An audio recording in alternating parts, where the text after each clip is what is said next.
Hey everybody, how's it going? It's me, Brandon, back again with a little bit of an improvised video here today.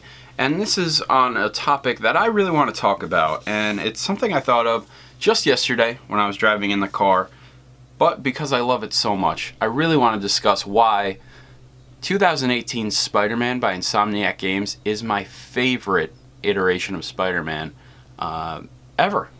Let's go ahead and talk about it. This video game was incredible. It was about 12 hours long for the main campaign, and then there are a lot of side objectives in this game. You can go ahead and do Taskmaster challenges. There's criminal crimes. There's DLC, 3 packs of DLC about 3 hours each, which I have yet to play, but I hear it's incredible. And just web swinging in this game is perfected. But that is not what we're talking about today. We are solely talking about why I love this Peter Parker and why I love this Spider-Man. Peter Parker and Spider-Man have always been the most relatable thing in a comic book, for me at least. I love Spider-Man. I've grown up with him, and I don't even remember the first time I've ever seen Spider-Man. It's been that long. He's just always been there. It's similar with me in Jurassic Park and Star Wars. It's just a character and a person that just runs through your blood, and that is with me with Spider-Man. I remember reading comic books when I was very younger, reading the Ultimate series, reading some of the Amazing books, then reading some of the later iterations that come out over the years, such as Superior Spider-Man, which was phenomenal, and reading the Spider-Verse itself, which happened a couple years back. There's so much Spider-Man to read, you don't know where to start. And that was me for a while. I would just grab on to different story arcs and different Spider-Man things, but I would always get that fill because I've always related so much to Peter Parker and Spider-Man. Now in this video game, Peter's a good couple years into the job of being Spider-Man. He has his head on his shoulders, he's in a stable relationship somewhat outside of his costume. He has a pretty maintained life. He's trying to further progress his career as a scientist. He's still struggling with a relationship with Mary Jane, and he's still hanging on and talking to Aunt May for advice and trying to do other things just to make himself be a better person. Now, what I've always loved about this Spider-Man, and in general what I've always loved about Spider-Man, is I love the more mature Spider-Man. Where I will use for an example, Tom Holland's Spider-Man, he's fresh. It's just happened to him. About a year or so away, he was bitten by the radioactive spider, and he's still trying to learn everything. I've always loved Spider-Man where he kind of knows everything in his bags. He can literally play a game of chess with the villain and already know the outcome just by being a goofball. But Spider-Man in this game was perfect. I felt like he was a blend of almost every single iteration of the live-action Spider-Man movies we've got, from the Tobey Maguire up until Tom Holland. I feel like we got every bit of that, and of course with a bunch of comic-related stuff such as the different costumes, and just what I've felt personally about Spider-Man in the past. I think Yuri Lowenthal did a fantastic job on being Spider-Man. He is one of my favorite voice actors of all time. He's done characters such as Sasuke Uchiha, bunch of literally thousands of different voices, and you've definitely heard him somewhere. But when I heard he was being Spider-Man, I was so excited because I've always imagined his voice when I'm reading the comic books as Spider-Man, and when I heard that he got that role as Spider-Man, I was so happy. He played Spider-Man was perfect. I've never seen a Spider-Man so relatable outside of the movies. In the movies, yes, Tobey Maguire was an excellent Peter. Andrew Garfield was a really good Spider-Man. Tom Holland's a great fusion of both.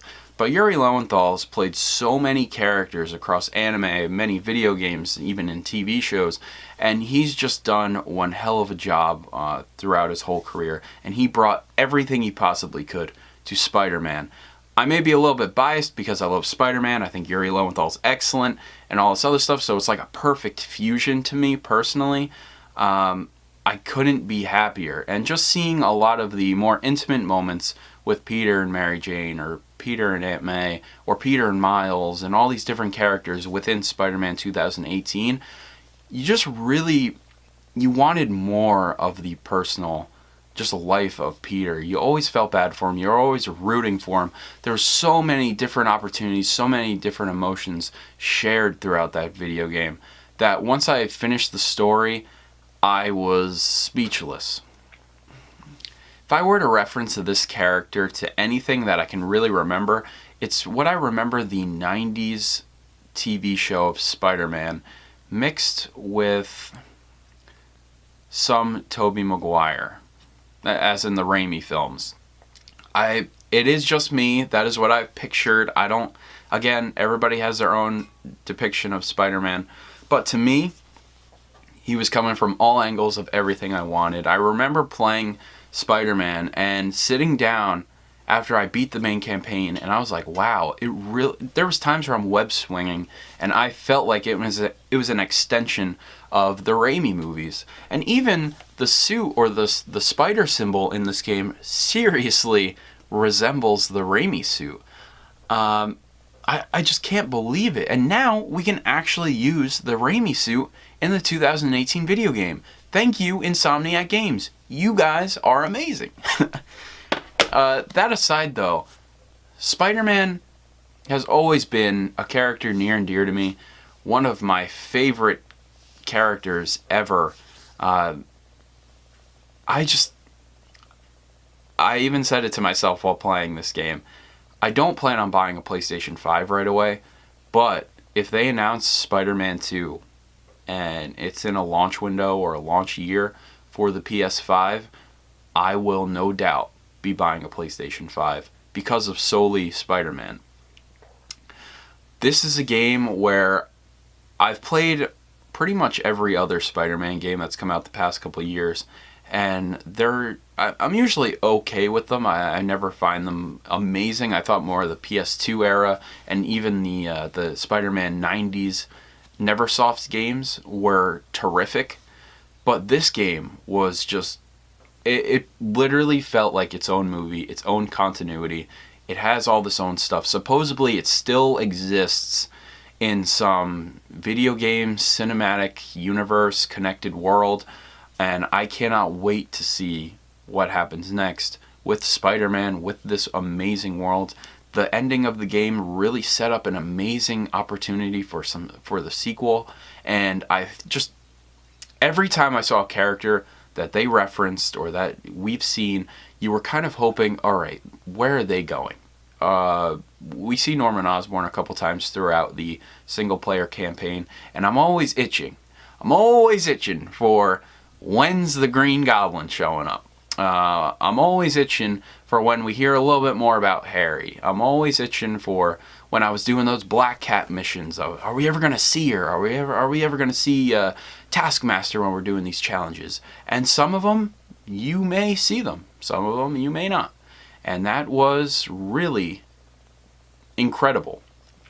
It reminded me a lot of the PS2 era Raimi games. Now, we had Spider-Man 1, 2, and we did get a 3 video game. But in a lot of Spider-Man games in general, we always have the movie villain, which is part of the video game, and then we always have a bunch of different villains. So, for example, in Spider-Man 3, the Raimi video game, we were going against Venom, we were going against Sandman, and we were going against the new Goblin, which was Harry. And there was also the Lizard. There was, I believe, Shocker came back in that game, and Morbius was in that game as well, with other villains as well. And I've always loved that about these Spider-Man games, is that they don't just focus on one villain. In this game, we got Rhino, we got Scorpion, we got Mr. Negative, we had Shocker. Shocker is one of the most boring villains I think a lot of people think of, but I adore that character. Herman Schultz, back at it again with his Electro gloves, or Shocker gloves I should say, because there is Electro in the game as well.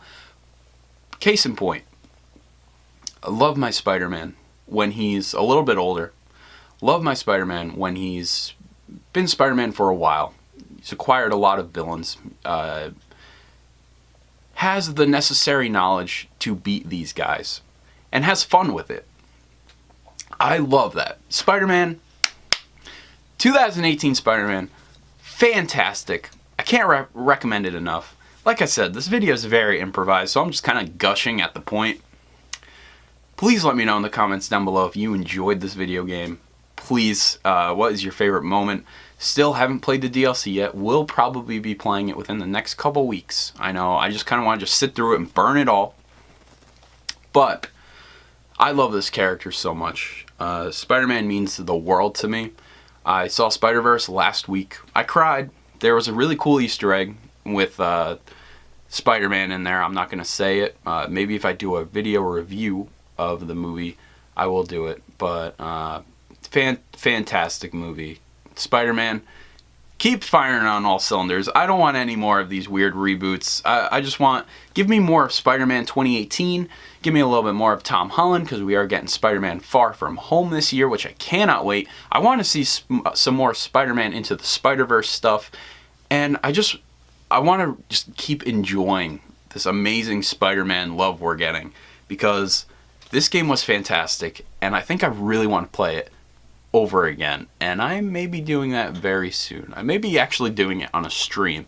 I'm going to try and figure out all this other stuff, but this video is running on a little too long. Thank you everybody for checking out this video. I love Spider-Man so much. Let me know who your favorite superhero is in the comments down below. Let me know. If you enjoyed this content today, please consider subscribing, like it, maybe dislike it, and I will catch you guys next time. See ya!